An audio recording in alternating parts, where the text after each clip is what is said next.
some tendinitis. Typically going on a lot, so that's all that happened.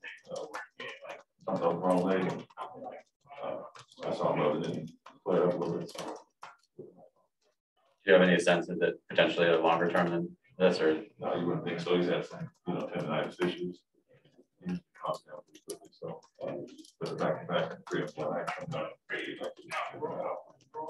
And Marcus is related to the sinus thing you're talking about. Yeah, just illness and acted up late in the game. Obviously, been out, but something that should be short term as well. Just a flare up of sinuses, whatever you want to call it.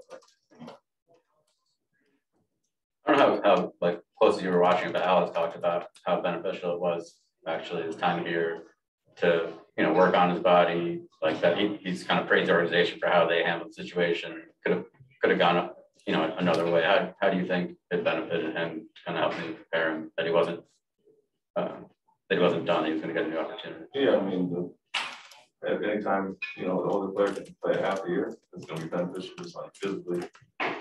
But more so than that, having the year in Philly where it wasn't the greatest fit, we kind of got back to who he was here that year. We played in Brooklyn last year. We played him here and different opportunity, chance to lead, and I think all that's been beneficial coming back to us. But having that year off on his body and kind of getting reinvigorated, kind of coming to camp in great shape because he's motivated to come back. He was well rested, obviously came in tremendous shape. That's valuable for us this year.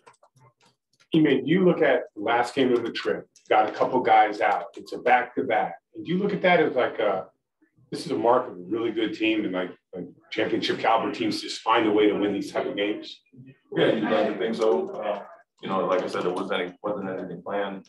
Both these things happen, and obviously 3 and 4 nights. So it's a benefit for these guys that they, miss one of those 3 games. I would say that you got to figure it out, and that's what we said. That great teams, every team can do that. Separate good to great. And things happen, and you got guys that step up, and that's why we got there.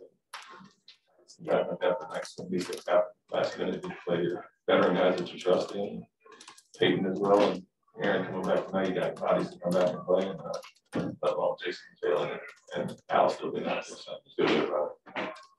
All those regulars are going to start. That'll be your starting 5 with Derek and Tyson there. Derek and Grant. And then, what is the balance with the vets, and is it something where you look to minute restrictions for those guys? No restrictions for anybody that's healthy and playing.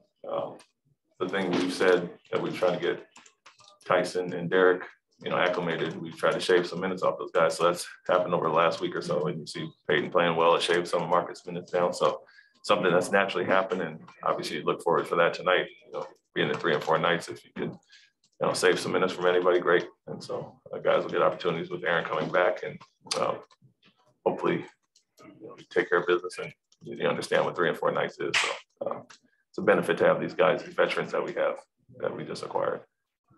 Does Aaron have any sort of restriction? No restrictions.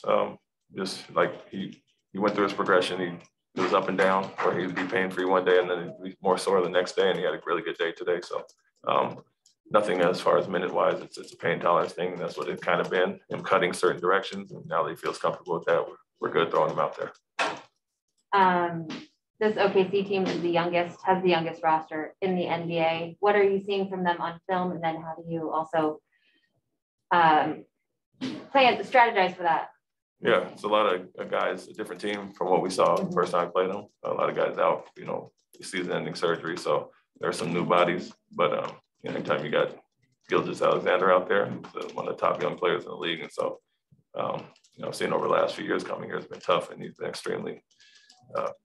playing extremely well for them. And so he's the guy you obviously focus on there, but they have other talented guys that have improved throughout the year. And so play with a lot of freedom, getting up a lot of threes, playing very fast. And so, as we know, it happened to us against Indiana and some other teams, guys can get hot if you let them get comfortable. So I want to come out with the right mind frame, understanding what we want to do to finish off the trip.